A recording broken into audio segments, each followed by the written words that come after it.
Hi അസ്സാം വലൈക്കും welcome to my channel. ഇന്നത്തെ ഉച്ചക്കലത്തെ ലഞ്ച് എന്ന് പറയുന്നത് നല്ല അടിപൊളി ചെമ്മീൻ ബിരിയാണിയും നല്ല ചെമ്മീൻ്റെ തല പൊരിച്ചതും നല്ല തൈര് സലാഡും നല്ല കടുമാങ്ങച്ചാറും ആട്ടോ. എന്നാൽ നമുക്ക് എങ്ങനെ ചെമ്മീൻ ബിരിയാണി ഉണ്ടാക്കണമെന്ന് കണ്ടാലോ. എൻ്റെ ഫേവറേറ്റ് ബിരിയാണിയിൽ ഒന്നാട്ടോ ഈ ചെമ്മീൻ ബിരിയാണി. എൻ്റെ മാത്രമല്ല കേട്ടോ, കുട്ടികൾക്കും ഒരുപാട് ഇഷ്ടമാട്ടോ ചെമ്മീൻ. ഇനി നമുക്ക് റെസിപ്പിയിലോട്ട് കടക്കാം അല്ലേ. ഫസ്റ്റ് ഇതാ ഞാൻ ജീരകശാല അരിയാട്ടോ എടുത്തിട്ടുള്ളത്. അത് 2 ഗ്ലാസ് എടുത്തിട്ട് നന്നായി കഴുകിയിട്ട് അതൊരു അരമണിക്കൂറോളം കുതിർത്ത് വെക്കുന്നുണ്ട് കേട്ടോ. ഇത് ഞാൻ കുറച്ച് മുന്നേ ഫ്രീസറിൽ നിന്ന് എടുത്ത് ചെമ്മീൻ പുറത്ത് വെള്ളത്തിലിട്ട് വെച്ചിട്ടുണ്ടായിരുന്നു കേട്ടോ. അപ്പോൾ ഞാൻ ഇനി അത് അരി കുതിർത്ത് വെച്ചതിന് ശേഷം ഞാനിതാ ചെമ്മീൻ ക്ലീൻ ചെയ്യാം കേട്ടോ. എനിക്കില്ലേ ഈ ചെമ്മീൻ, കൂന്തൾ, അതുപോലെ തന്നെ ഞണ്ട് അങ്ങനത്തെ മീനുകളൊക്കെ ക്ലീൻ ചെയ്യാൻ നല്ല ഇഷ്ടമാണ് കേട്ടോ. ഞാൻ എപ്പോഴും വാങ്ങുമ്പോൾ കൂടുതലും ക്ലീൻ ചെയ്യാതെ കേട്ടോ വാങ്ങുക. ചെമ്മീൻ നല്ല ചെറുതൊക്കെയാണ് എനിക്കിഷ്ടമല്ല, പക്ഷെ ഒരു അത്യാവശ്യം ചെറുതും നല്ല വലുതൊക്കെ എനിക്ക് ക്ലീൻ ചെയ്യാൻ എന്തോ ഭയങ്കര ഇഷ്ടമാണ്. ഞണ്ടും ഇഷ്ടമാട്ടോ അതുപോലെ തന്നെ ക്ലീൻ ചെയ്യാൻ. എപ്പോഴും ക്ലീൻ ചെയ്യാതെ കേട്ടോ മേടിക്കാം. ഇനി നമുക്ക് റെസിപ്പിയിലോട്ട് കിടക്കാം കേട്ടോ. ചെമ്മീൻ ഇതാ നന്നായിട്ട് ക്ലീൻ ചെയ്ത് വെച്ചിട്ടുണ്ട് കേട്ടോ. ഇനി കുറച്ച് മുളക് പൊടി, മഞ്ഞൾപ്പൊടി, മല്ലിപ്പൊടിയും കുറച്ച് നാരങ്ങ, അതുപോലെ തന്നെ ആവശ്യത്തിന് വേണ്ട ഉപ്പൊക്കെ ഇട്ടിട്ട് ഇതൊന്ന് മസാല ആക്കി വെക്കുന്നുണ്ട് കേട്ടോ. ചെമ്മീൻ ഫ്രൈ ചെയ്തിട്ടാട്ടോ നമ്മളിവിടെ ബിരിയാണി വെക്കാൻ പോകുന്നത്. അപ്പോൾ ആദ്യം ഞാൻ ചെമ്മീൻ ഫ്രൈ ചെയ്യാൻ ചെയ്യുന്നത് കേട്ടോ. ബിരിയാണി ഉണ്ടാക്കാൻ നോക്കിയപ്പോഴാട്ടോ മല്ലിച്ചപ്പും പുതിനയും അതുപോലെ ഗരം മസാല ഒക്കെ കഴിഞ്ഞിരിക്കുന്നത് കേട്ടോ. അപ്പോഴാണ് അതൊക്കെ ഓർമ്മ വന്നത്. അപ്പോൾ വേഗം ഞാൻ ഗരം മസാല ഞാൻ വീട്ടിൽ തന്നെ ഇട്ടുണ്ട് എപ്പോഴും ഉണ്ടാക്കാറ്. അപ്പോൾ അത് വേഗം ഒന്ന് വറുത്ത് വെച്ചു കേട്ടോ. മല്ലിച്ചപ്പും പുതിന എന്തായാലും ഇല്ല. അപ്പോൾ പിന്നെ ഞാൻ വിചാരിച്ചു ഇത് ചെയ്യട്ടെ വിചാരിച്ചാൽ അത് വേഗം ചെയ്തു കേട്ടോ.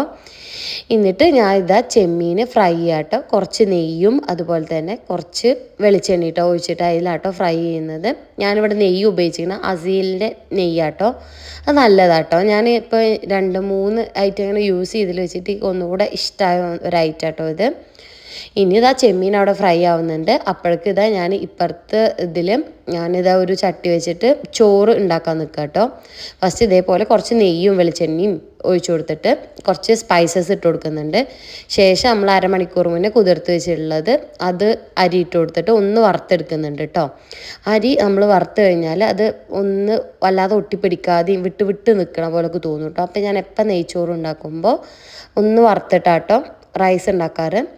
എന്നിട്ട് ശേഷം 1 കപ്പിന് 1.5 കപ്പ് വെള്ളം എന്നുള്ള രീതിക്ക് വെള്ളം ഒഴിച്ചു കൊടുക്കുന്നുണ്ട്. ശേഷം കുറച്ച് ഉപ്പും നാരങ്ങയും ഒഴിച്ചു കൊടുക്കുന്നുണ്ട്. നാരങ്ങ ഇതുപോലെ തന്നെ കേട്ടോ ഈ റൈസ് വിട്ട് വിട്ട് നിൽക്കാൻ വേണ്ടിയിട്ട് ഉപകാരപ്പെടും കേട്ടോ. അപ്പോൾ ഞാൻ എപ്പോഴും നാരങ്ങ ഇതേപോലെ ഒഴിച്ചു കൊടുക്കലുണ്ട് കേട്ടോ നെയ്ച്ചോറ് ഉണ്ടാക്കുമ്പോൾ. ഇനിതാ ചെമ്മീൻ ഫ്രൈ ആയപ്പോൾ ഞാൻ അതിൽ തന്നെ ചെമ്മീൻ്റെ തല ഇതേപോലെ മാറ്റി വെച്ചിട്ടുണ്ടായിരുന്നു കേട്ടോ. എനിക്ക് നല്ല ഇഷ്ടമാണ് കേട്ടോ. ഇക്കാക്കൊന്നും ഇഷ്ടമല്ല കേട്ടോ, ഞാൻ മാത്രമായിട്ടോ കഴിക്കുള്ളൂ. അപ്പോൾ ഞാനത് അതുകൂടെ ഫ്രൈ ചെയ്തെടുക്കുന്നുണ്ട് കേട്ടോ. ചെമ്മീൻ്റെ തലയിൽ ഞാൻ കുറച്ച് മുളക് പൊടി, മഞ്ഞൾപ്പൊടി, മല്ലിപ്പൊടി, കുറച്ച് ഗരം മസാല, കുറച്ച് കോൺഫ്ലോർ, ഒരു നാരങ്ങ നീര്, അതുപോലെ തന്നെ കുറച്ച് ഉപ്പൊക്കെ ഇട്ടിട്ടാട്ടോ ഒരുപാടൊന്നും ഐറ്റംസ് ഒന്നുമില്ല, കുറച്ച് ഇട്ടിട്ട് ഞാനൊന്ന് ഫ്രൈ ചെയ്തിട്ടാട്ടോ ചെയ്തിട്ടുള്ളത്. ഇനി നമുക്ക് ചെമ്മീൻ റോസ്റ്റ് ഉണ്ടാക്കാം കേട്ടോ. ഫസ്റ്റ് ഞാൻ വെളുത്തുള്ളിയും ഇഞ്ചിയും ഒരു 2-3 പച്ചമുളക് കൂടിയും അരച്ചിട്ട് ആ പേസ്റ്റ് ആട്ടോ ആദ്യം ഇതേപോലെ നെയ്യും വെളിച്ചെണ്ണയും കൂടി ഒഴിച്ചിട്ട് അതൊക്കെ ഇട്ട് കൊടുക്കുന്നത്. അതൊന്ന് മൂത്ത് വന്നതിന് ശേഷം ഒരു 3 വലിയ സവാള ഇട്ട് കൊടുക്കുന്നുണ്ട് കേട്ടോ. അതിൻ്റെ ഒപ്പം തന്നെ ഞാനൊരു 2 വലിയ തക്കാളി കൂടി ഇട്ട് കൊടുക്കുന്നുണ്ട്. ഞാൻ എപ്പോഴും ഉള്ളിയും തക്കാളിയും വാട്ടുന്ന സമയത്ത് ഒരുമിച്ച് തന്നെ ഇട്ടിട്ട് കൊടുക്കാറ്.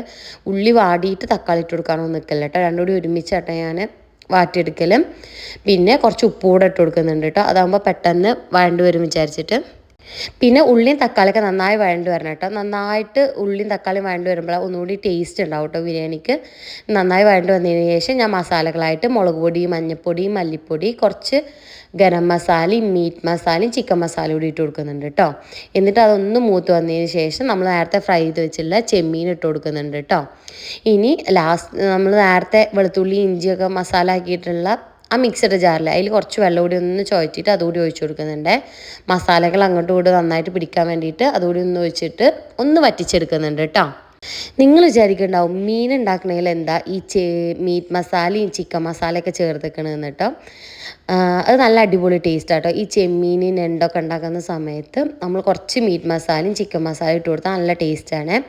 എനിക്ക് തോന്നുന്നത് പണ്ടൊന്നും ഗരം മസാല ഒന്നും യൂസ് ചെയ്യും, ഇപ്പോൾ കുറച്ചായിട്ടാണ് അതൊക്കെ ഒരു ഇത് വന്നിട്ട്. പണ്ടൊന്നും എനിക്ക് തോന്നുന്നു ഗരം മസാല ഒന്നും അങ്ങനെ യൂസ് ചെയ്തിരുന്നില്ല. കൂടുതലും ഈ മുളകും മഞ്ഞളും മല്ലിപ്പൊടിയൊക്കെ കുരുമുളക് അതൊക്കെ യൂസ് ചെയ്തിരുന്നത്. ഗരം മസാലേനെ ഇപ്പം അടുത്തായിട്ടോ ട്രെൻഡായത് തോന്നുന്നുണ്ട്. അപ്പോൾ നിങ്ങൾ ഇനി ചെമ്മീനും ഞണ്ടൊക്കെ ഉണ്ടാക്കുമ്പോൾ കുറച്ച് ചിക്കൻ മസാലയും ഗരം മസാലയും കൂടി ഇതിലിട്ട് കൊടുക്കുന്നുണ്ട് കേട്ടോ. നല്ല അടിപൊളി ടേസ്റ്റാണ്. ഇനി മസാല സെറ്റായതിന് ശേഷം നമ്മൾ നേരത്തെ വേവിച്ച് വെച്ചിട്ടുള്ള റൈസ് കൂടെ മേലെ കൊടുത്ത് ഒന്ന് ദം ചെയ്തെടുക്കുന്നുണ്ട് കേട്ടോ. അതിൻ്റെ മേലെ കുറച്ച് മല്ലിച്ചപ്പ് ഇട്ട് കൊടുക്കുന്നുണ്ട്. ആ കഥ ഉണ്ടായിരുന്നുള്ളൂ. അത് കാരണം കേട്ടോ ഞാൻ മറ്റേ മസാല ഉണ്ടാക്കണതിലൊന്നും മല്ലിച്ചപ്പും പുതിനൊന്നും ഇടാഞ്ഞത്. നിങ്ങൾ ഉണ്ടാക്കുമ്പോൾ മസാലയിലും കുറച്ച് മല്ലിച്ചപ്പും പുതിനയൊക്കെ ഇട്ടുകൊണ്ട് കേട്ടോ. ഇനി ഇതാ റൈസിൻ്റെ മേലെ കൂടെ കുറച്ച് മല്ലിച്ചപ്പ് ഇട്ട് കൊടുത്തിട്ട് ഞാൻ മേലെ കൂടെ കുറച്ച് ഗരം മസാല ഒന്ന് തൂവി കൊടുക്കുന്നുണ്ട് കേട്ടോ. എന്നിട്ടൊരു 5 മിനിറ്റ് ദം ചെയ്തെടുക്കാവേ. അപ്പോൾ നല്ല അടിപൊളി ടേസ്റ്റിൽ നമ്മളെ ചെമ്മീൻ ബിരിയാണി അവിടെ റെഡി ആയിട്ടുണ്ട് കേട്ടോ. ഇനി ഒന്ന് മിക്സ് ചെയ്ത് കൊടുക്കുന്നുണ്ട്. ഞാനിത് മിക്സ് ചെയ്യുന്നതിന് മുന്നേ കുട്ടികൾക്കുള്ള റൈസ് കുറച്ച് മാറ്റി വെച്ചിട്ടുണ്ടായിരുന്നു കേട്ടോ. അവർക്ക് എരിവും ഇതും വല്ലാതെ കൂടണ്ട വിചാരിച്ചിട്ട് അവർക്കുള്ള കുറച്ച് നെയ്ച്ചോറ് ഇത് എടുത്ത് വെച്ചിട്ടുണ്ടായിരുന്നു. നല്ല അടിപൊളി ടേസ്റ്റ് ആട്ടോ ഇത്. പിന്നെ എൻ്റെ വീഡിയോസൊക്കെ ഇഷ്ടപ്പെടുന്നുണ്ടെങ്കിൽ ഒന്ന് സബ്സ്ക്രൈബ്